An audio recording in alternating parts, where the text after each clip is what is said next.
Welcome to session 2. I'm Chris Navarro, and I'm going to be talking about working with hazards on INCORE, specifically tornado and earthquake in this session, although other hazards are supported like tsunami and flooding, hurricane, and so forth.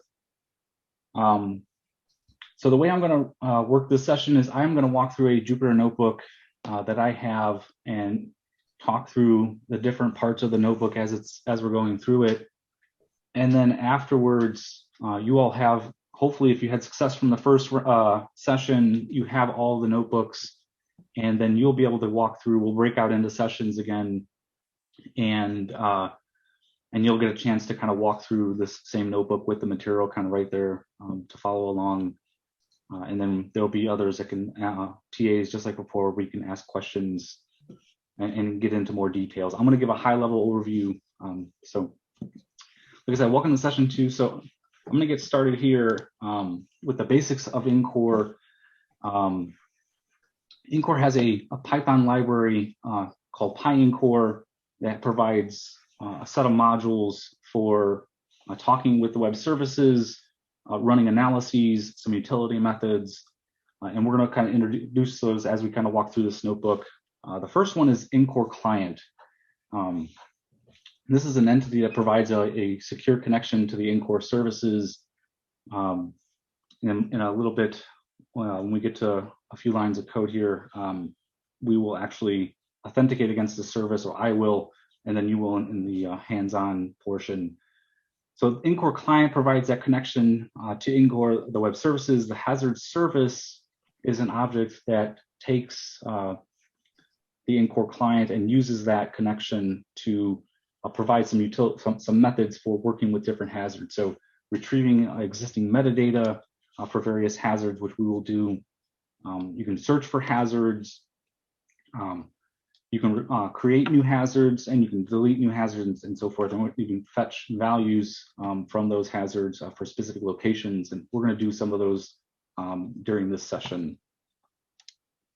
So on this line, there are two things happening here. We're going to, from the PyINCORE library, we're going to import the hazard service so that we can talk to the hazard service, and then INCORE Client, which will establish that secure connection to the service.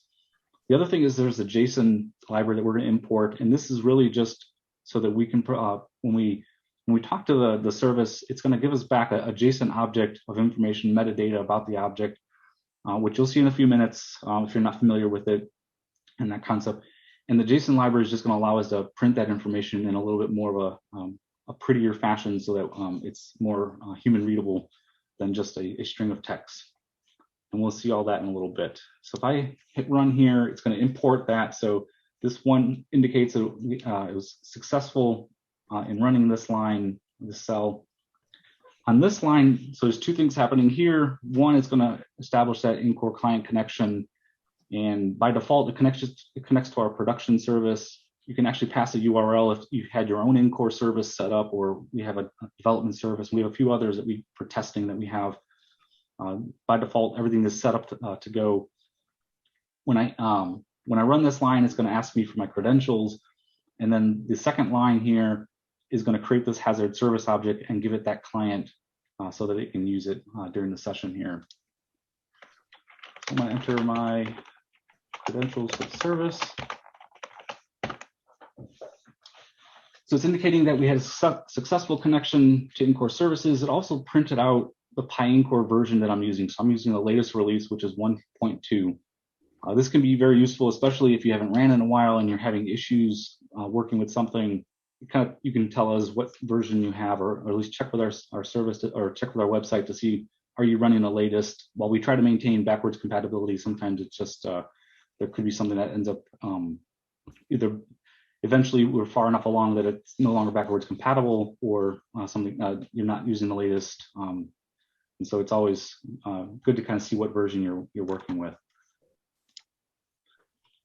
So we're going to start looking at tornado hazards.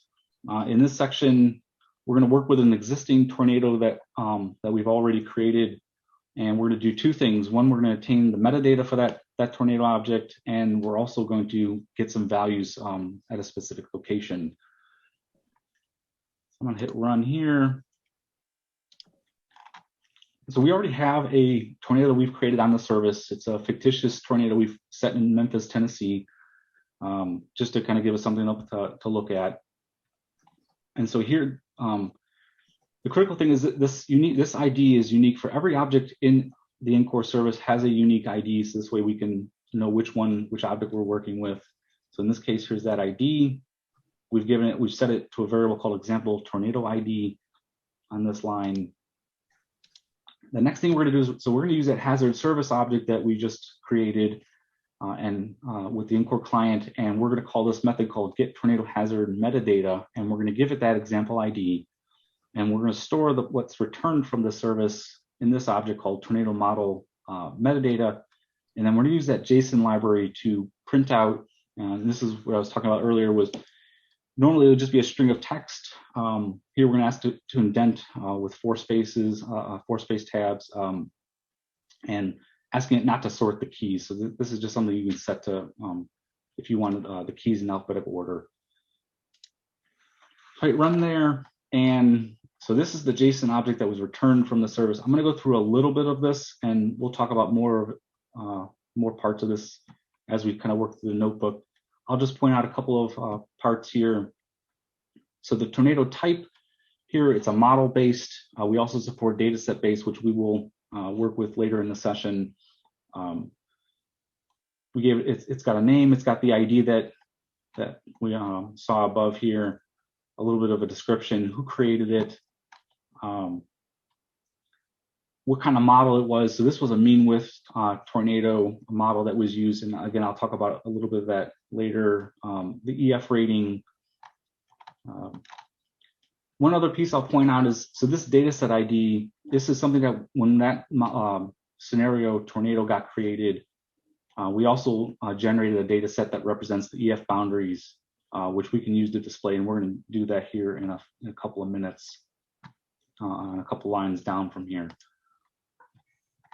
So now that we have that, we've accessed that tornado object on the service, the next thing I want to show here is actually getting some values from that tornado event. So here I've got a Python object called points. I've got 1 point in the list. Later we'll show an example where you can actually give it more than 1 point. This is just for showcasing it. A couple of pieces of information. One is the demand type. So we're asking the demand type we're asking from the model is wind. The units is miles per hour. We also support meters per second. And then the lat long in WGS84 of the location that we want to request. Here, the hazard service object has a method called post tornado hazard values. We give it the ID and that list of points, and then it's going to call the service. It'll store the return values in this tornado model vals variable, and then we're going to call that JSON library to print out those values. So here it's a pretty quick return because we're just asking for one value. It's 67 miles per hour is the hazard value. The demand type is wind. Miles per hour is the units, and this is the location. So this is a location that was in the EF 0 boundary, which we can kind of see in a minute here. When the next library that I want to introduce is PyEncore Viz. This is another Python library that we have. It's for working with some of the outputs from in-core, provide some methods for visualizing some of those outputs. Here from PyEncore Viz, I'm asking for this geoutil. And what I'm going to do is I'm going to call the method plot tornado, to give it the ID, that client, so it can make a secure connection to fetch the tornado. And then I set base map to true so that it can give it an overlay. So let's go ahead and call that and see what that looks like. So here so it fetched that data set ID that I pointed out earlier. So this is the EF boundaries that it generated for that model tornado. You can see EF0 to EF5, and they're color coded. Because this is a model base, it's very uniform, a very uniform look, unlike what a real world event would look like. But this is good for especially with planning purposes, you might want to look at an area and see how a tornado might impact a particular area. And we're going to look at a data set based later. As I mentioned, all of the geographic coordinates are in WGS84, and that JSON library is what we're using to kind of print out the JSON object and give it a little bit more readability. So in this next section, I want to talk about some of those parameters that we skipped over for the model-based tornado and get a little bit more in depth on a few of them. So in creating a tornado, one of the required parameters is a tornado model. So this is for the mean width tornado, what that's doing is for the EF rating that I specify that I want to create, it is pulling the historical data for that category of tornado, and it's going to generate a tornado with using the mean value of the width for the historical tornadoes with that rating. And so I have to give it and then based on my start and end point, it will generate a tornado over that path. Random width tornado, similarly, it's going to randomize give me a random width based on, it's bound by the historical tornadoes that have for that category that I set. We also have a couple of others. I won't go into any of the details right now, but we can certainly go into that in some of the breakout sessions if you have questions. Like I said, model-based is really good for if you're looking at you want to simulate some tornadoes over an area and maybe do some planning, see where some risk might be on certain areas. The next requirement is the EF rating. So this is telling us, again, from the historical data, what values to pull for some of the boundary conditions on some of those models. Start latitude and longitude, so where does it originate? This is required for all of the tornado models. Depending on which model you selected, you may or may not need to specify an end latitude. So for example, the random angle tornado is going to randomly generate a tornado with a random angle based on your start location. The other thing I want to point out is the wind speed method. So this is useful, or this is used, I should say, for getting those wind speeds. So that what we saw earlier, the default is to use a uniform random distribution to try to simulate a little more real world conditions. So we're simulating over the EF boundary a random value for that wind speed that EF rating has. The other methodology is linear interpolation. And so we would actually give a smooth from the min to the max for that EF rating.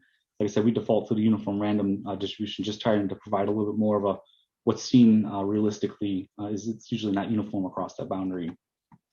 And then the last thing I'm going to point out is the random seed value that we set. We do this so that no matter which, I'll just mention a few details. So no matter what type of machine you're using, we can get repeatability of the values that are returned. So whether you're using a Mac or Windows or Linux, you should get the same sequence of values for that seed. So the next thing I'm going to do is we're going to create a slightly different tornado based on the example that we showed. So we're going to adjust the EF rating from EF5 to EF4. So this is going to change the width of that tornado because it's going to use whatever the mean value is for EF4.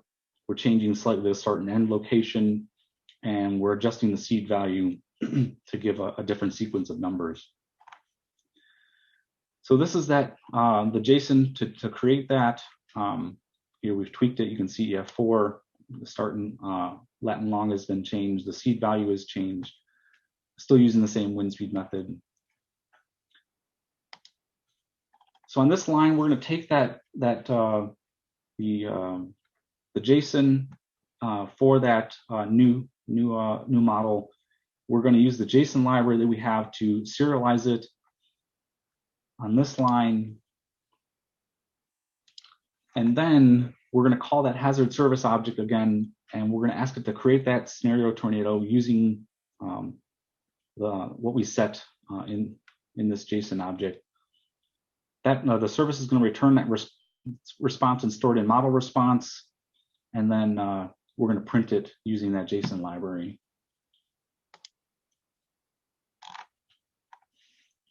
So here you can see, similar to before, the type is model-based. It has a unique ID so that we can, so it's unique on the service. So we can fetch this specific Tornado model that we created.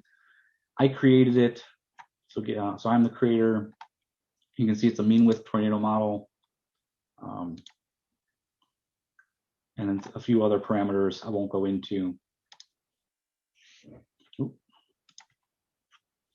So here we're going to take that model ID that from the response, we're going to fetch that from that JSON object, because what we want to do is we want to plot the Tornado that we just created, similar as before. So here you can see that the EF boundaries based on the start and location I gave it. You can see now it only goes up to EF4 as we requested, and then similar to the previous, I'm going to create this points object. I'm going to ask for 2 values at 2 different locations, both in miles per hour. Again, I'm going to use that hazard service object called post tornado hazard values with the model ID, which is our new one, as well as the location. And then I'm going to use that JSON library to print out the values that get returned. So 2 things here to point out. So this one, the first location was still within that, I think the EF0 boundary. So it generated a new random value. The second value, since it was null, it must have been outside of the boundary. So it's just letting us know that it's not within any of the EF boundaries. So there's no hazard exposure.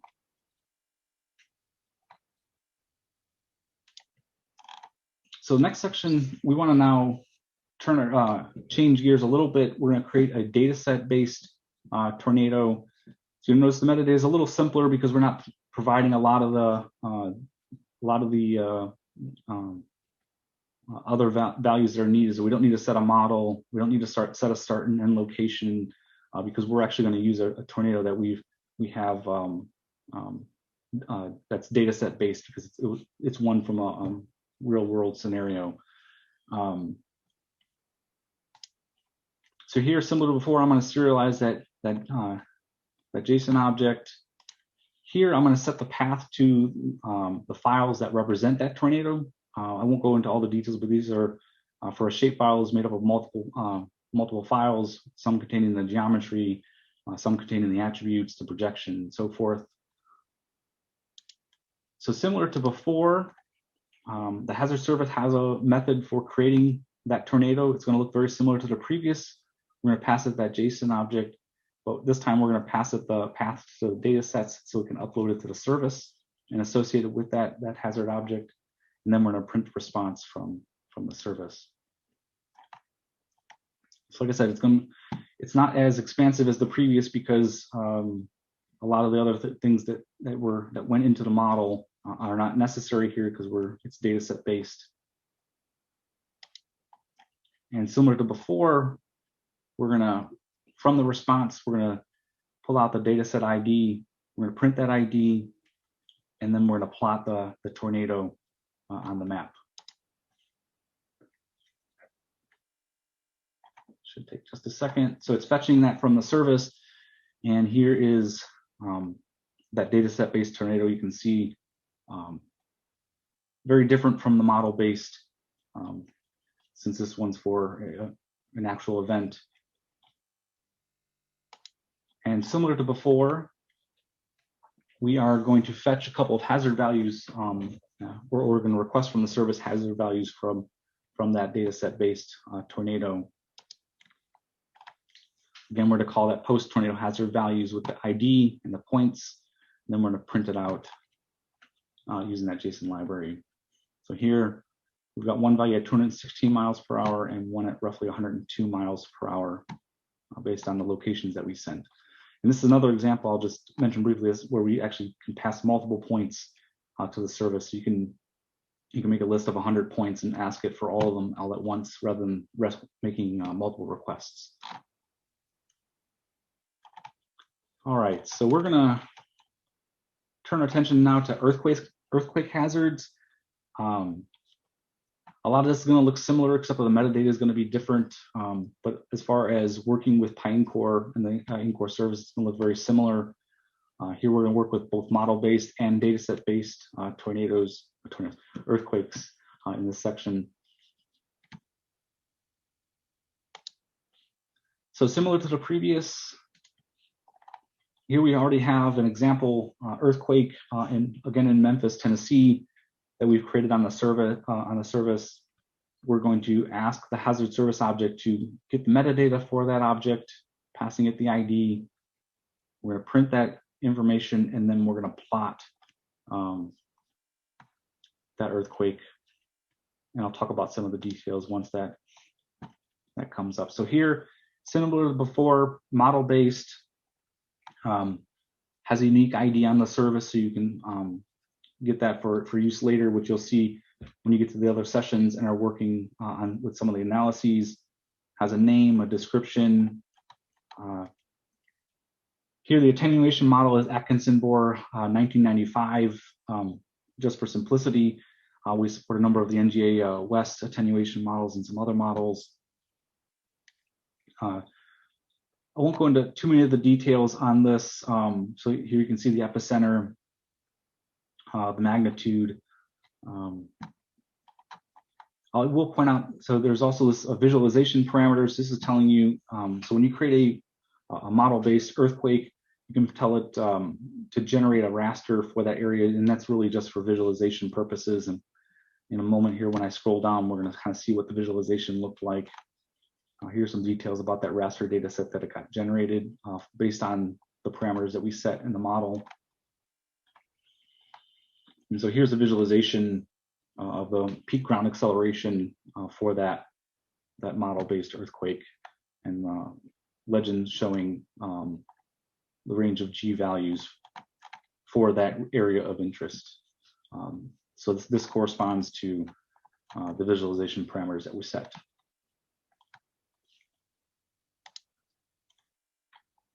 All right, so similar to Tornado, we can create this list of points here. A few things I'll point out. So the demand type has changed. This is 0.2 second spectral acceleration. For this location, we're asking for units of G. For the second point, we're actually asking for 3 hazard values, so 0.2 SA, the peak ground acceleration, and then 0.8 SA, all in units of G and all at this location.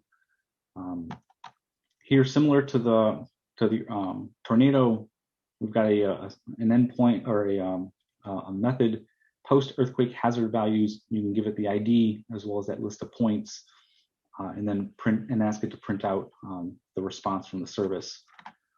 So here, the first one is 0.53 G for this demand type and period. For the second one, these are the 3 values that are returned, corresponds to the request that we made. So you'll notice that it returned 1.0 second SA because it's, in this case, it's returning the closest match. So if, based on what Atkinson-Bohr can produce, it determined 1.0 SA was the closest. There are some spectrum methods that you can use so you can interpolate, but in this case, this was just pulling the nearest match. So next section, we're going to actually create a model-based earthquake. Like I mentioned, there's several attenuations that we support here. Some of them, some of the other key parameters is we'll need the lat long of the epicenter, the depth of the earthquake, the magnitude. I won't go into all the details, but there's a lot more in the manual. So here we're going to define this new earthquake. So we gave it a name, a description. It's model-based. For simplicity, I'm doing Atkinson-Bohr again. Here we've changed a few things. Magnitude has been increased to 8.1. It's a little bit of a shallower event at 7 kilometers. And then I specified those visualization parameters so that we can generate a visualization. See, on this line, it's going to serialize this so that we can send it to the service to create that earthquake. this line, it'll actually call the method create earthquake to create a model-based earthquake based on those parameters we set. And then we're going to print that the response from the service, and then we're going to visualize that event. So I'll go ahead and hit run. So here you can see it created that event. I'm the creator. The name that we gave it, we slightly modified the previous event that we already had defined. It has a unique ID, so we can fetch it and use it later in an analysis. It tells us what attenuation model was used, some of the parameters about that earthquake. Here you can see the magnitude, as well as the epicenter. Most of a lot of these other parameters, because it's just Atkins and Bohr, aren't actually used in this, but those were defaults that were set. The visualization parameters to generate a visualization. Here we set the default site class ID to be site class D. So if we want to amplify those values, we're letting it know what's the default. The site amplification here is using NEHRP to amplify the response from the service when we ask for values. And then here's a little bit of some of the details of the raster data set that was generated for that event. And then here's that visualization. We called PyEncoreViz asking it to visualize. And so for this region, it generates some hazard values to generate this map. And so you can see it's between 0.5G and 0.25G for PGA, just in this region. Similar to the previous one, we can create this list of points, and we can actually ask for some values from that event we just created. So we're going to do that for 2 points. We're going to ask for 0.2 second SA, and we're going to call this method post-earthquake hazard values, giving it that model ID so it knows which one to use, and then the list of points. And then we're going to print that out. So for this location, it's 0.56, so almost 0.57 G, and 0.53 G for the second one. All right, so now, as opposed to a model-based scenario event, we're going to create a data set, a deterministic event. In this case, we support both deterministic as well as probabilistic. The metadata would look slightly different.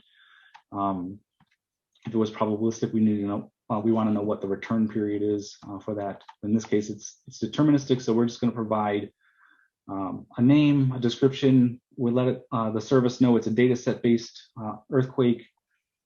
We're going to upload 2 files, one representing 0.2 second SA, the other one representing peak ground acceleration. And then here we're going to use that JSON library again to serialize it so that we can send it to the service. So here, the file paths to the 2 data sets that we want to upload. These are in GeoTIFF format.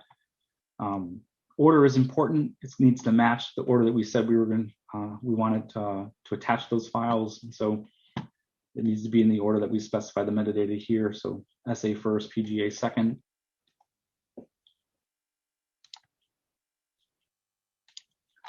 So on this line here, we're going to again call that hazard service. We use that object. We're going to call create earthquake. Similar to the previous, we're going to pass the metadata, but then on this one, we're going to pass the file paths, which is similar to the Tornado, letting it know which data sets to attach. And then the service response will be stored here in this EQ dataset response object. And then we're going to, with that JSON library, we're going to print out the response.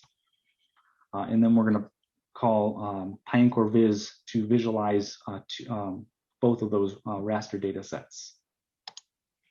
I'll go ahead and let that run. All right, so here, similar to the model-based, returns a JSON object, but in this case, it's going to be a little bit different. It's data set based. It has a unique ID. The data was created, the 2 data sets that we attached. And then here's a visualization for those 2 rasters, and along with a legend to show you what the colors correspond to.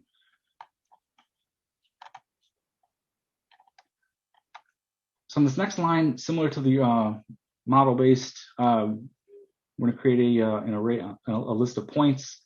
One's going to ask for a 0.2 second essay at one location, the other one asking for PGA, and then we're going to, so similar to the previous, a lot of, is repetitive because it looks very similar. It's meant to be so that it's easy to work with. Here we're going to call that post-earthquake hazard values. We're going to give it that ID that we want to use in the list of points, and then we're going to print out the ground shaking at those two locations. So here you can see the first response is 0.46 G for this location and 0.34 G for the PGA value at this location.